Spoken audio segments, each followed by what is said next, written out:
So I watched K-pop Demon Hunter back when it first came out. Like right before this movie was popular, I saw it and I thought to myself, "Oh, it's whatever. It's a fine movie. If a cousin wants to watch it, it's like okay, I'll put it on for them." But um, but then I realized, then a few weeks happened. I see people start talking about it, and people start liking it, and I mean, a lot of people start liking it. And then now it's everywhere. Now it's the hit movie of Netflix, and people are praising it above and beyond.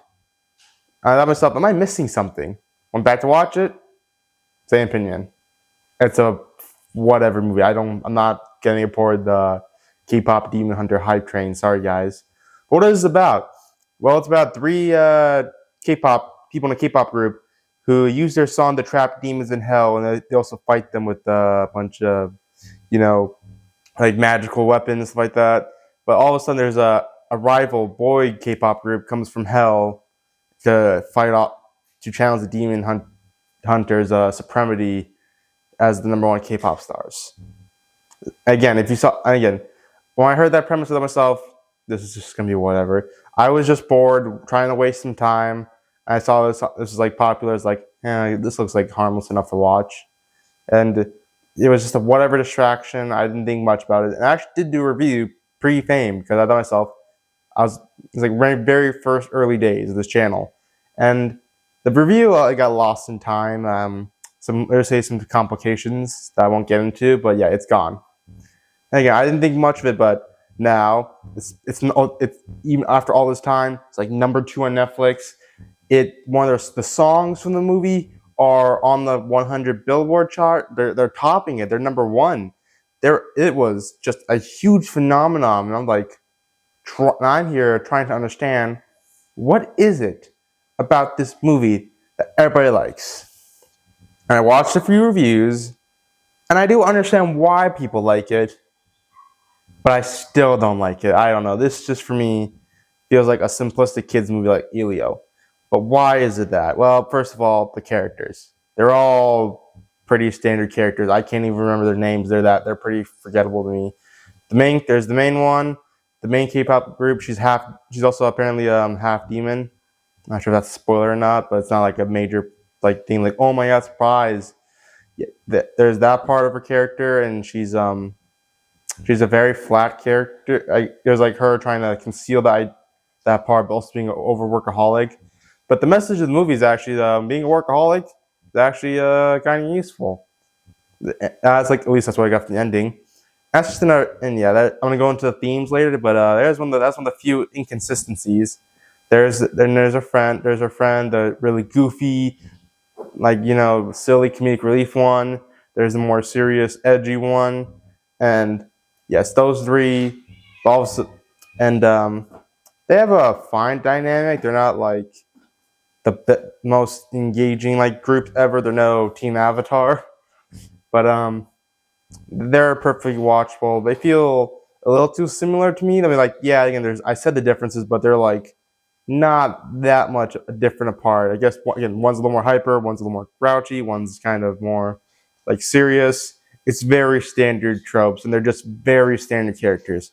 They try to do some things deep with the main characters, like half demon part of her, trying to do some things about identity and stuff like that, which I've been seeing in almost every kids movie. Which again, a lot of them doing well, but I kind of want to see. I want to getting a little more variety out there. And this one's not awful. It's not like it doesn't. It's just a painfully forced, bludgeon into your head type of message. It gets it across fine enough, I guess. It's perfectly fine. Again, the other two characters, they have very little development. There's only one thing I can talk about them. That's kind of a spoiler. Let's say they turn on the main character, and it feels like saw a character that's it. You've known this person for years. You're gonna turn on them for something that simple. That's it. That's all you took, and it feels kind of contradicts this character's problems. The whole point of the movie, she's trying to hide herself. Oh no, I don't want them to discover because they'll get pissed off at me. Turns out they do. So yeah, hide. Don't ever try to Show yourself, because people will judge you and hate you. It feels like that. Again, they do. Again, it does work out all together in the end, but still, I was like, it feels kind of like contradictory to the movie's themes and that conflict.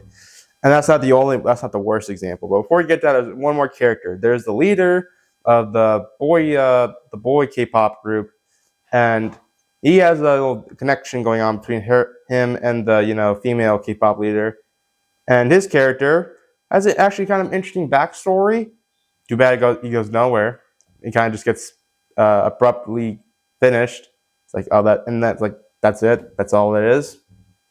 Yeah, that's apparently it. Okay, moving on. And again, this is another issue of the contradicting the movie's theme. So there's an idea that demons are being controlled by the main demon in a way that I'm not going to spoil how he does it, but he controls them. And again, I love the idea so much. It could really service the theme so much. But again, outside of the main demon guy, they just drop it and just like forget about it. All the other demons, expendable, one-dimensional, evil creatures. They just kill them off like they're nothing. Literally slicing them, dicing them everywhere like they're just expendable. I'm like, well, that's kind of just forgetting about everything you were setting up in the movie. Just threw that away. There's like one scene where there's only one other scene with another demon. She like just briefly is like, are you being controlled too? And the demon tries to attack her, and then she just kills them, and they forget about it. The idea again is completely botched. The other K-pop guys in the group with the main demon dude, they're also completely one-dimensional, have no depth. Turns out they're just a-holes as well, I guess. So yeah, it feels like it's dropping its themes majorly. You may think to yourself, well, that's not that bad. Again, like, it's okay. It's a kids movie. Be a little more forgiving. And again, I'm generally more forgiving kids movies. So like, if an adult movie was this quality, I would probably give it a much lower score than I'm going to give it. But again, it is a kids movie, so I'm willing to give it a higher score. But it doesn't mean I'm still going to enjoy it. Because again, I'm not really. Well, I'm 16, so technically I'm a kid. But I'm not like this type of demographic. I watch I got Kurosawa and movies like Parasite on Criterion. I'm not gonna be super sucked in. But again, it's not like kids movies can't have like.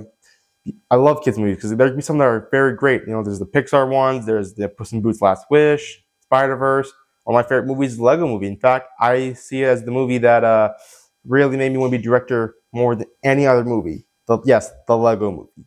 But those movies have so much charm, and again, the themes are executed so perfectly. Like, to me, this feels like if in Puss in Boots: Last Wish, instead of accepting the fact that he'll never face death and that his one life is enough, Puss makes the wish and gets all of his lives back and defeats death. To me, it feels like a cop out, like taking a simple, carefree, easy route where nothing really is sacrificed, nothing's lost, and it kind of contradicts the main message.